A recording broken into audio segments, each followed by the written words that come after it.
'Twas the night before Christmas, when all through the house not a creature was stirring, not even a mouse. The stockings were hung by the chimney with care, in hopes that St. Nicholas would soon be there.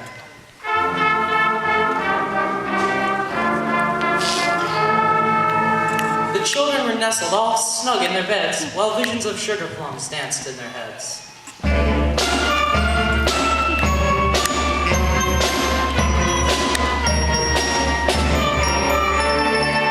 And Mama in her kerchief and I in my cap had just settled down for a long winter's nap.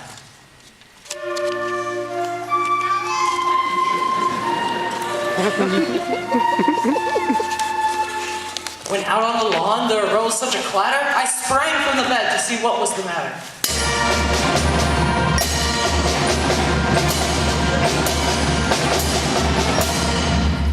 Away to the window I flew like a flash, tore open the shutter and threw up the sash. The moon on the breasts of the new fallen snow gave luster of midday to objects below.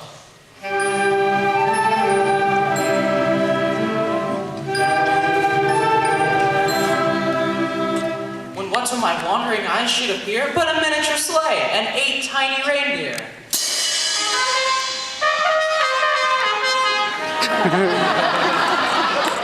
With a little old driver, so lively and quick, I knew in a moment it must be St. Nick.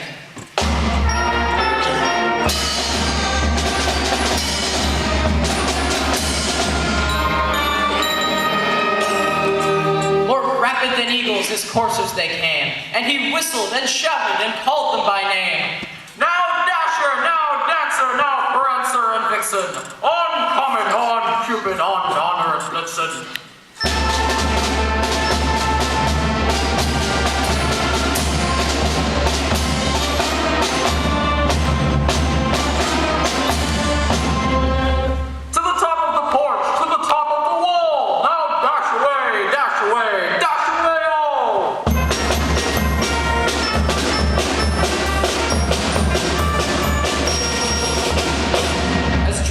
Before the wild hurricane fly, when they meet with an obstacle, mount to the sky. So up to the housetop his coursers they flew, with a sleigh full of toys, and St. Nicholas too.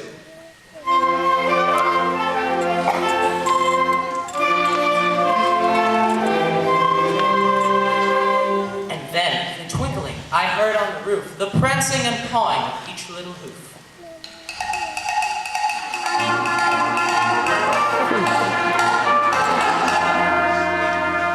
As I drew in my head and was turning around, down the chimney St. Nicholas came with a bound.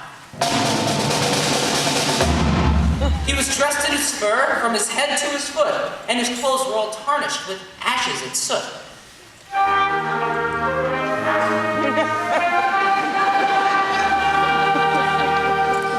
A bundle of toys he had flung on his back, and he looked like a peddler just opening his pack.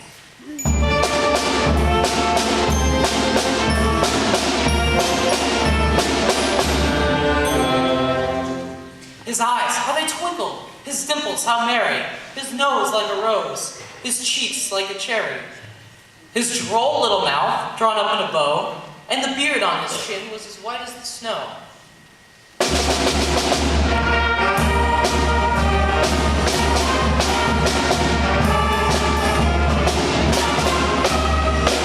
The stump of a pipe he held in his teeth, and the smoke encircled his head like a wreath. He had a broad face and a little round belly that shook when he laughed like a bowl full of jelly.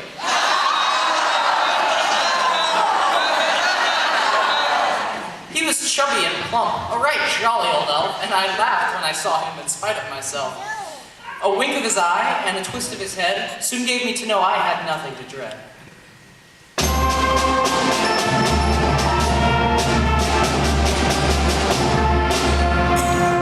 He spoke not a word, but went straight to his work, and filled all the stockings, then turned with a jerk, and laying a finger on the side of his nose, giving a nod, up the chimney he rose. He sprang to his sleigh, to his team gave a whistle.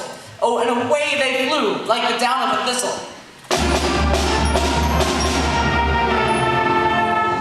But I heard him exclaim ere he drove out of sight, "Happy Christmas to all, and to all a good night!"